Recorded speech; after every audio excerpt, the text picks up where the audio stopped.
Dear students, last lecture में हमने plant anatomy के बारे में पढ़ा था। उसमें ये पढ़ा था कि प्लांट एनाटॉमी में आंतरिक संरचना, इंटरनल स्ट्रक्चर की स्टडी करते हैं। ये रूट, स्टेम और लीफ तीन की स्टडी होती है। उसमें आपने वेस्कुलर बंडल के बारे में पढ़ा था। उस वेस्कुलर बंडल के अंदर स्टेम में देखिए, तने के अंदर देखो, ये तो हो गया फ्लोएम, ये जाइलम, और बीच में होती है एधा या कैम्बियम। ये स्ट्रक्चर इसके अंदर पाई जाती है।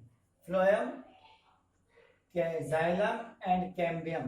कैम्बियम को हम कहते हैं एधा, इसके अंदर पाई जाती है।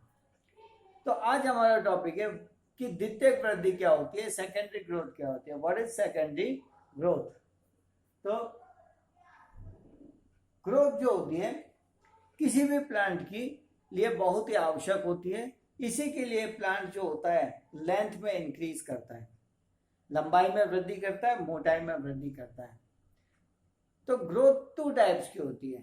फर्स्ट होता है प्राथमिक वृद्धि, primary growth, and second is secondary growth and secondary वृद्धि।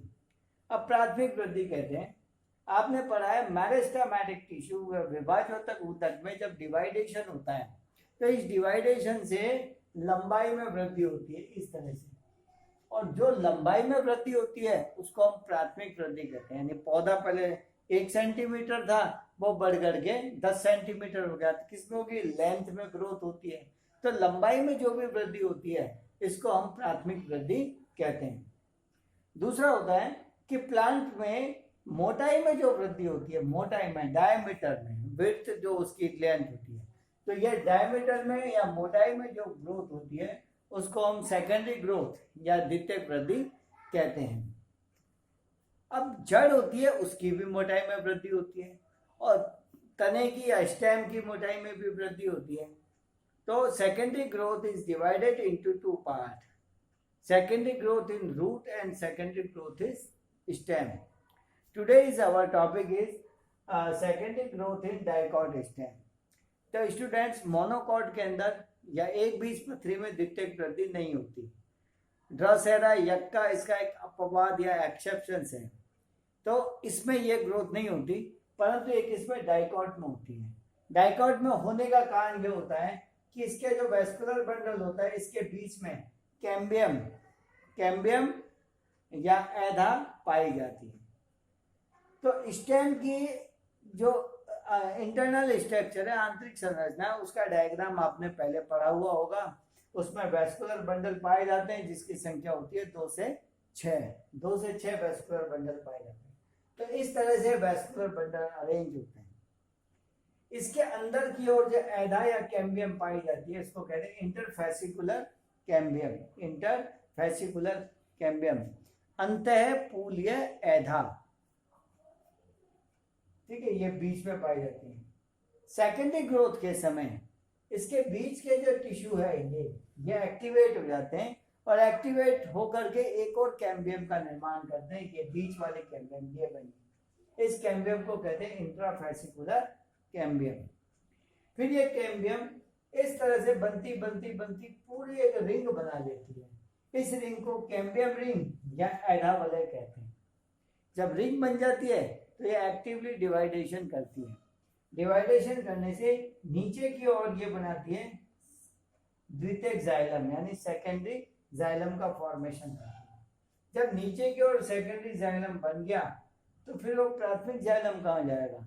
तो बोले प्राथमिक जाइलम पे प्रेशर पड़ेगा और वो अंदर की ओर खिसक जाएगा। तो ये अंदर की ओर खिसक गया। इसी तरह से बाहर की ओर सेकेंडरी फ्लोएम का निर्माण होता है। जब सेकेंडरी फ्लोएम बना तो प्राथमिक फ्लोएम कहाँ जाएगा?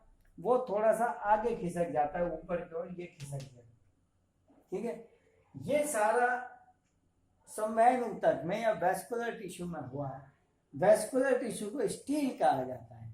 तो इस प्रकार की ग्रोथ को स्टीलर सेकेंडरी ग्रोथ कहते हैं। एक्स्ट्रा स्टीलर, इसके बाहर जो सेकेंडरी ग्रोथ होती है वो किस तरह से होती है?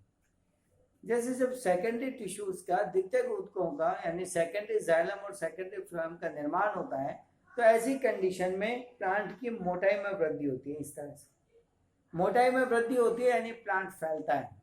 फैलेगा तो प्रेशर किस पे पड़ेगा? प्रेशर पड़ेगा एपिडर्मिस के ऊपर, इसका प्रेशर पड़ेगा। तो एपिडर्मिस टूट जाएगी। अगर एपिडर्मिस टूट गई तो प्लांट डिस्ट्रॉय हो जाएगा। तो उससे बचाने के लिए जो एपिडर्मिस यानी कॉर्टेक्स के ठीक ऊपर वाली, यानी यूं कहें कि एपिडर्मिस के जस्ट नीचे की जो सेल्स होती है वह एक्टिव होकर के कॉर्क कैम्बियम या कॉर्क ऐदा का निर्माण करती है। ये डिवाइडेशन करता है, ये जैसे कॉर्क ऐदा है तो ऊपर की ओर ये किसका फॉर्मेशन करेगा, कॉर्क का, और नीचे की ओर किसका फॉर्मेशन करेगा, सेकेंडरी कॉर्टेक्स का, सेकेंडरी कॉर्टेक्स या सेकेंडरी टिश्यू का फॉर्मेशन करेगा। इन दोनों को मिला दें तो एक मोटी परत बनती है। ये देखो मोटी परत, इसको कहते हैं periderm formation. The formation of periderm include in extracellular secondary growth and formation of secondary tissue include in stellar secondary growth। इन सभी को जोड़ते हुए अब अपना टॉपिक हम आगे बढ़ाते हैं। तो सेकेंडरी ग्रोथ या द्वितीयक वृद्धि, इस प्रकार की वृद्धि जिसके फलस्वरूप प्लांट्स की मोटाई में या डायमीटर में ग्रोथ होती है उसको हम सेकेंडरी ग्रोथ कहते हैं। सेकेंडरी ग्रोथ सामान्यतः डाइकॉट या द्विबीजपत्री पौधों में पाई जाती है, क्योंकि इसमें कैम्बियम पाई जाती है, ऐदा पाई जाती है, और ये कैम्बियम द्वितीयक वृद्धि या सेकेंडरी ग्रोथ के लिए रेस्पॉन्सिबल होती है। डाइकॉट्स में सेकेंडरी ग्रोथ को 2 पार्ट्स में डिवाइड करते हैं। फर्स्ट है स्टीलर सेकेंडरी ग्रोथ, जो किस क्षेत्र में होती है, स्टील यानी कि वैस्कुलर बंडल या संवहन ऊतक के क्षेत्र में होती है स्टीलर सेकेंडरी ग्रोथ। दूसरा होता है extra stelar secondary growth. This type of stelar growth occur except the vascular bundle. Vascular bundle के अलावा जो बाहर की ओर ग्रोथ होती है उसको एक्स्ट्रा स्टीलर सेकेंडरी ग्रोथ कहते हैं। अब फर्स्ट है स्टीलर सेकेंडरी ग्रोथ। तो secondary growth in stem, first है स्टीलर सेकेंडरी ग्रोथ। ये स्टेम में पाई जाती है जिसमें संवहन ऊतक या वैस्कुलर बंडल की संख्या होती है 2 से 6 वैस्कुलर बंडल पाए जाते हैं। ये संयुक्त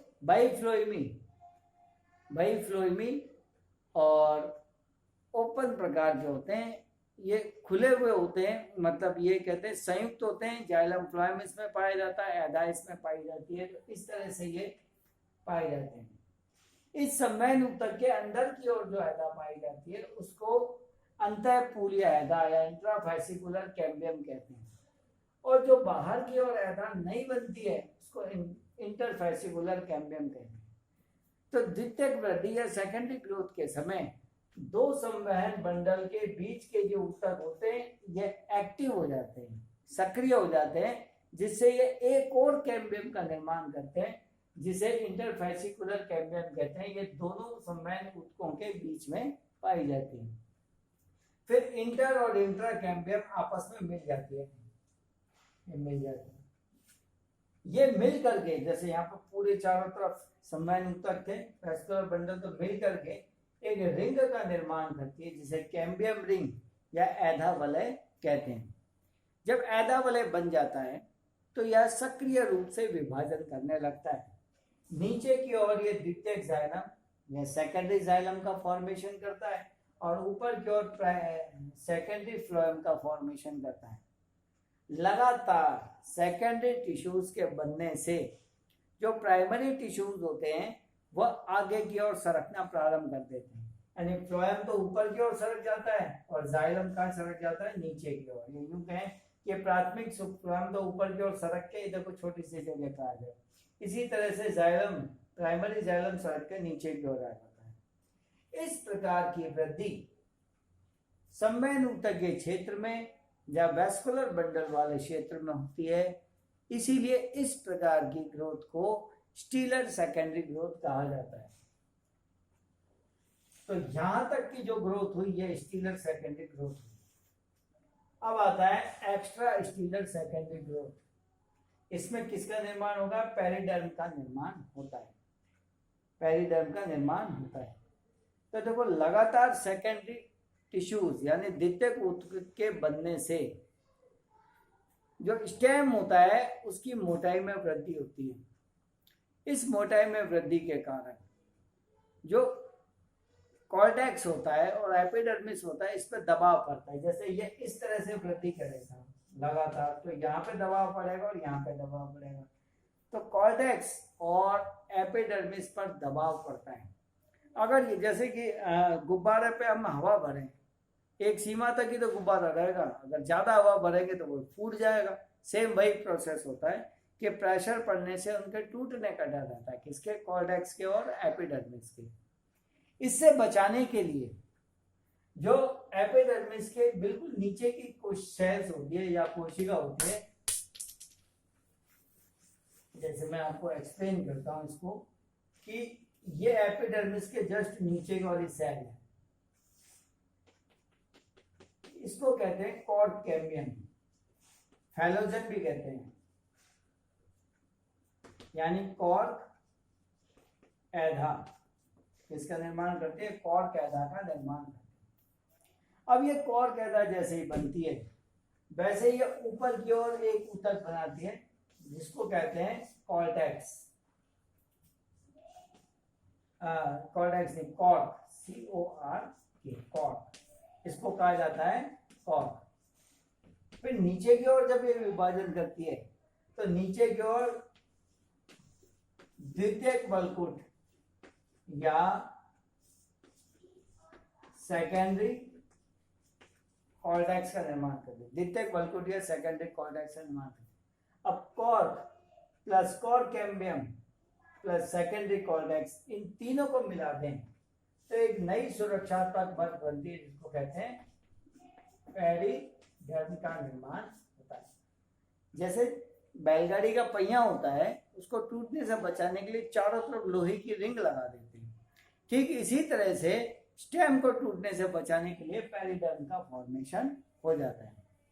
तो स्टूडेंट्स, जड़ हो या तना, स्टेम हो या रूट हो, दोनों में जो सेकेंडरी ग्रोथ होती है वो 2 टाइप की होती है।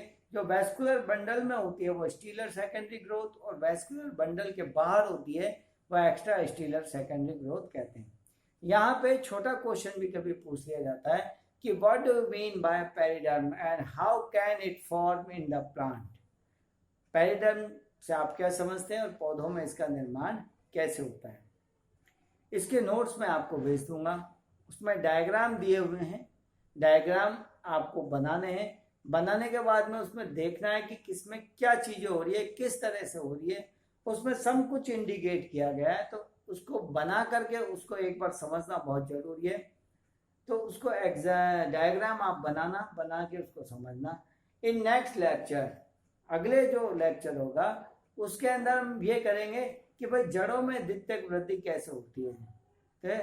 तो सेकेंडरी ग्रोथ इन रूट, तो छोटा सा टॉपिक है, इसमें 2 ही टॉपिक है, secondary growth in stem and secondary growth in root. इसके अलावा छोटे छोटे से इसमें पार्ट्स डिवाइड होते हैं, जैसे छाल क्या होती है ना, और वातरंध्र क्या होते हैं, इन सभी के बारे में हम नेक्स्ट के अंदर डिस्कस करेंगे। Thank you.